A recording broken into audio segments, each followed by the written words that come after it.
Janata news Kannada, ಇದು ಕನ್ನಡಿಗರ ಶಕ್ತಿ. ನಮಸ್ಕಾರ ವೀಕ್ಷಕರೇ, ನೀವು ನೋಡ್ತಾ ಇದ್ದೀರಾ ಜನತಾ ನ್ಯೂಸ್ ಕನ್ನಡ. ನಾನು ಆರ್ಯನ್ ಭರದ್ವಾಜ್. ಇವತ್ತು ನಮ್ಮ ಜೊತೆಯಲ್ಲಿ ಎಚ್ ಶಿವರಾಮೇಗೌಡರು, ಕರ್ನಾಟಕ ರಕ್ಷಣಾ ವೇದಿಕೆಯ ರಾಜ್ಯಾಧ್ಯಕ್ಷರು ನಮ್ಮ ಜೊತೆಯಲ್ಲಿದ್ದಾರೆ.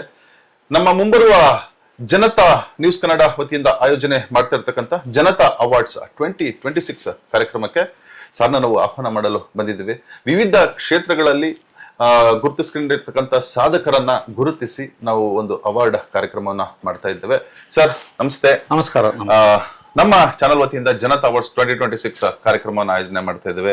ತಾವು ಕೂಡ ದಯಮಾಡಿ ಬರಬೇಕು, ಹಾಗೂ ನಮ್ಮ ಚಾನಲ್ ಕುರಿತು ನಮ್ಮ ಅವಾರ್ಡ್ಸ್ಗೆ ತಮ್ಮ ಒಂದು ಖಂಡಿತ ನಿಮ್ಮ ಆಮಂತ್ರಣಕ್ಕೆ ಗೌರವಪೂರ್ವಕವಾಗಿ ನಿಮ್ಮ ಕಾರ್ಯಕ್ರಮದಲ್ಲಿ ನಾನು ಭಾಗಿಯಾಗ್ತೀನಿ ಅಂತಕ್ಕಂಥ ಮಾತನ್ನು ಹೇಳ್ತಾ, ಈ ದಿನಗಳಲ್ಲಿ ಏನಿವತ್ತು ಜಾಗತೀಕರಣ, ಬಹುರಾಷ್ಟ್ರೀಯ ಕಂಪನಿಗಳ ದಾಳಿ, ಈ ವ್ಯವಸ್ಥೆಯಲ್ಲಿ ನಮ್ಮ ಸಂಸ್ಕೃತಿ ಸಂಸ್ಕಾರಗಳನ್ನ ಕಳ್ಕೊಳ್ಳುವಂಥ ಕಾಲದಲ್ಲಿ ಅವನ್ನ ಉಳಿಸುವಂಥ ಕೆಲಸ ಬಹಳ ದೊಡ್ಡ ಜವಾಬ್ದಾರಿ ಅಂತ ಕೆಲಸ. ಅದು ಎಲ್ಲಿ ಮಾಡ್ಬೋದು ಅಂದರೆ ನಿಮ್ಮಂಥ ಒಂದು ಪ್ರಾಮಾಣಿಕವಾಗಿರ್ತಕ್ಕಂಥ, ಒಂದು ಪಾರದರ್ಶಕವಾಗಿರ್ತಕ್ಕಂಥ ಒಂದು ವಾಹಿನಿಗಳ ಮುಖಾಂತರ ತಿಳಿಸ್ಬೋದು.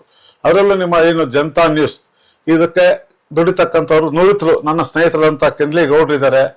ತಾವು ಸಹ ಆರ್ಯನ್ ಭರದ್ವಾಜ್ ನಿಮ್ಮ ನೇತೃತ್ವದಲ್ಲಿ ಈ ಒಂದು ಸಂಸ್ಥೆಯನ್ನು ತೆಗೆದಿದ್ದೀರಾ. ನಿಮ್ಗೆ ಹೇಳೋದು ನಾನು ಇಷ್ಟೇ, ಇವತ್ತು ಸತ್ಯ ಧರ್ಮ ನ್ಯಾಯಗಳಿಗೆ ಮೌಲ್ಯಗಳಿಲ್ಲ. ಇವತ್ತು ಎಲ್ಲವೂ ಸಹ ಕುಲಗೆಟ್ಟೋಗಿದೆ, ಹಾಳಾಗಿದೆ. ನಿಮ್ಮ ಒಂದು ವಾಹಿನಿಯ ಮುಖಾಂತರ ಸತ್ಯವನ್ನ ಸತ್ಯ ಅಂತ, ಧರ್ಮವನ್ನ ಧರ್ಮ ಅಂತ, ಯಾಕಂದ್ರೆ ಇವತ್ತು ಅನ್ಯಾಯವೇ ನ್ಯಾಯ ಆಗಿದೆ, ಅಸತ್ಯವೇ ಸತ್ಯ ಆಗಿದೆ, ಅಧರ್ಮವೇ ಧರ್ಮ ಆಗಿದೆ. ಇದೆಲ್ಲವನ್ನು ಸುಳ್ಳು ಮಾಡಿ ಧರ್ಮವನ್ನ ಧರ್ಮ ಅಂತ ಎತ್ತಿಡುವಂತ ಕೆಲಸ ನಿಮ್ಮ ವಾಹಿನಿಯಲ್ಲಿ ಇರ್ತಕ್ಕಂಥ ಪ್ರತಿಯೊಬ್ಬರು ಸಿಬ್ಬಂದಿ ವರ್ಗದವರು ನಿಮ್ಗೆ ಕೈ ಜೋಡಿಸೋದ್ರ ಮುಖಾಂತರ ಇದು ರಾಜ್ಯದ ಮನೆ ಮಾತಾಡುವಂತ ನಿಟ್ಟಿನಲ್ಲಿ ಈ ಒಂದು ಸಂಸ್ಥೆ ಬೆಳೀಲಿ ಅಂತ ಶುಭ ಹಾರೈಸ್ತೀನಿ. ನಮಸ್ಕಾರ. ಜನತಾ ನ್ಯೂಸ್ ಕನ್ನಡ, ಇದು ಕನ್ನಡಿಗರ ಶಕ್ತಿ.